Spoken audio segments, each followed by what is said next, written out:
Hello everybody, Flaming Shark back with another video, and this is my review to my blind commentary, blind reaction to Season 4, Episode 6 of Shingeki no Kyojin. This was, the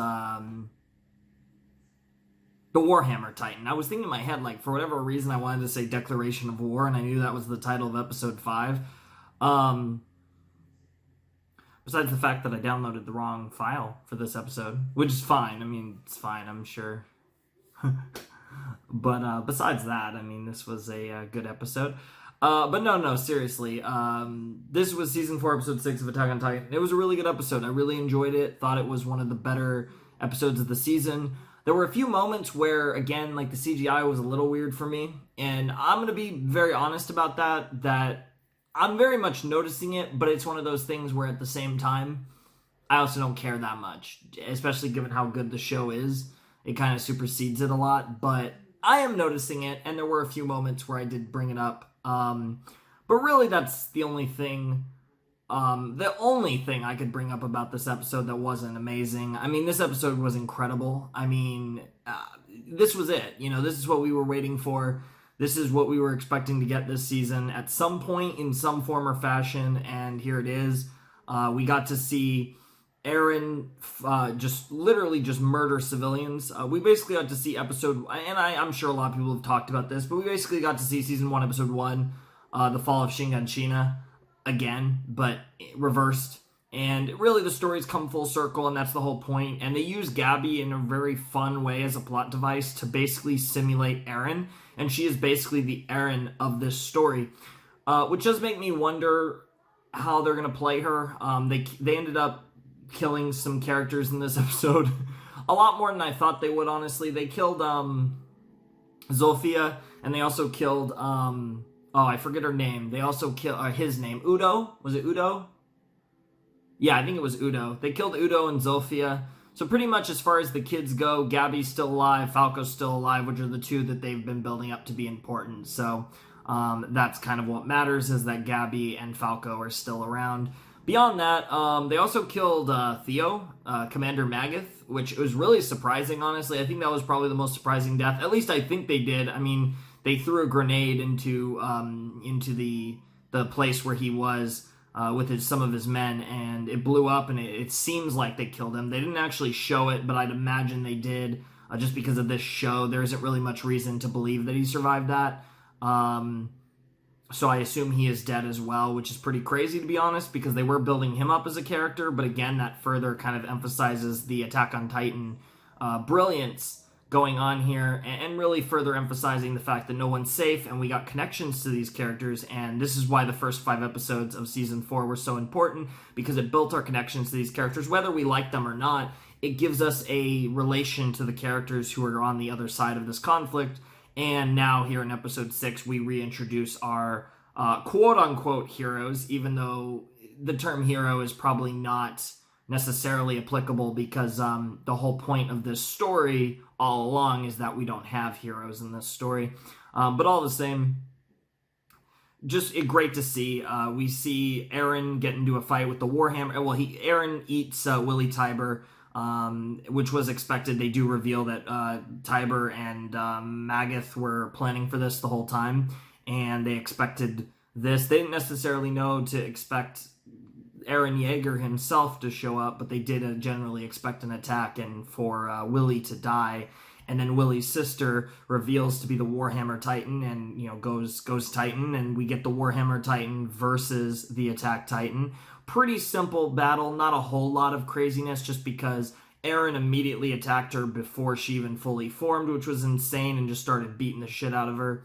And then you also get some great moments in this episode where you see Eren just doing this thing, and it's really fun, and you get a lot of moments with that, and then there's moments where Eren was going to get defeated, and that's when he says, "It's now or never, Mikasa," and Mikasa shows up, and we get to our first look at Mikasa, adult Mikasa. Her hair is on the shorter side. She really has kind of her face is still quite feminine, but she just generally has that beefy look. You really get the vibes that, she's been through a lot, and, we already knew that she trained like an absolute mad lady, so it makes sense that she really beefed up. It's hard to tell too with her outfit, with the armor, if you can call it that. I don't know what to call it, but it's the war gear that the former that are peeps from Paradise are wearing. It's black and it's really cool looking. But we see Mikasa and Eren, of course, have a little convo about what was going on, and telling Eren, you do realize what you've done, and Eren pretty much was like, yeah, I know what I did, f those kids, right? The classic meme. But no, seriously, it was obviously much more somber than that. But Eren fully understood what he did, and he did not regret his decision. And I think that makes his character even better. It would be really one thing if he was just like, screw this, I have to do it anyways. But it's even more, I think he's even more interesting character because he accepts the fact that he has to do what he has to do, and he wants to understand that fact and still do it anyways, which I think makes him even more interesting than he otherwise would be if he was trying to just do these horrible things and try and turn a blind eye to them. But he fully accepts all of the horror that he is bringing upon many, many innocent people for the goal that he has to achieve, which I think is just a great direction for his character that just makes so much logical sense, and it's really fantastic to watch. In this episode, we also get some really great moments with the rest of the peeps. We get to see Sasha, we get to see Connie, we get to see a bunch of different potatoes.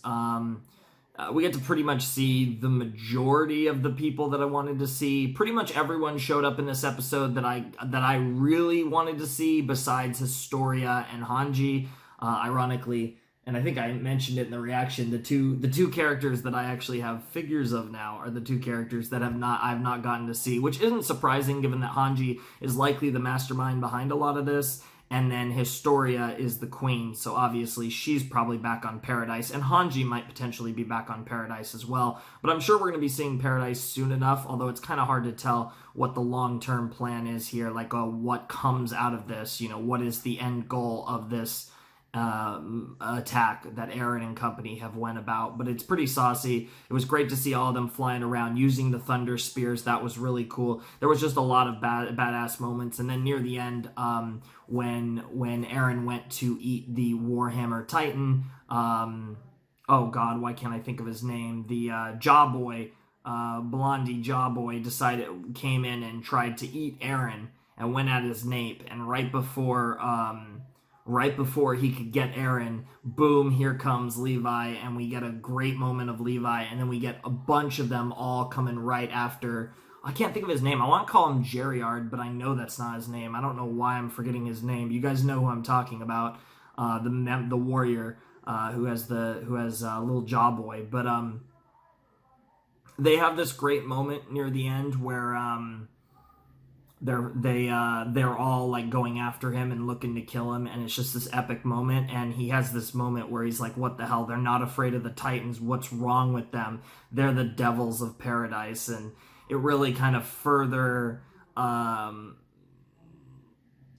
showed forth the brainwashing that they've been through. And it was a really cool moment because, to be honest, from his perspective, they really did look like devils, because honestly, they kind of, in a weird way, they kind of are. Like, they're absolutely insane, and just to see, like, just the, truly, like, they were kids back then, and there was hesitation, and there was doubt, and it's clear that despite the fact that they know they're doing things that they might not agree with, you can see that there's a severe lack of doubt. And obviously, Sasha could have killed Gabby. She had a chance to shoot Gabby and didn't, and that's obviously a big thing that's possibly going to come back to haunt her. I get this weird feeling now that Gabby's going to be the one to kill Sasha, because I think there would be a narrative, that would be a really cool narrative string if Sasha dies because she didn't kill that kid. But I could totally see that happening, and I think that would be a really cool moment. I would hate to see it because it's Sasha dying, but I'm fully resigned to the fact that I'm going to lose multiple characters that I love in this season, and that's just something I have to accept. I just hope that it's no one that I care about too much. I'm very afraid for Hanji. That's probably the person I'm most afraid for. But there's certainly, I mean, really, I would say, honestly, I don't think anyone's completely off the table. I don't even think, like, Eren's completely off the table. Really, anyone can die, honestly, and that's kind of a scary proposition, but that's also one of the things that makes final season so intriguing, even if just the general story and how they pull this off is going to be amazing. You add in the fact that really any character in the show can die, and that really just adds a whole nother layer of excitement and suspense to everything that's going to happen, which is absolutely fantastic. I actually talked about this episode more or less for 10 minutes, which is pretty cool. I think I'm gonna cut off in a second though. Obviously, I don't think I even mentioned the links down below. Megan Breach to the reaction, and I did the face cam. I don't know. My plan is to do the face cam reviews for a while. I don't know how long I'm going to be doing them, but I figure do these, mix it up, and I kind of just want to do these just because I think they're cleaner, and I know I do like using the image and stuff, but I think I don't know. I think I want an actual video. So, yeah, I'm just changing it back up. Anyways, that's pretty much all I have to say. So, without any further ado, Flamin' Shark signing out. Hope you guys have a wonderful, fantastical day, and I will see you next time with another video. Thanks for watching. Peace.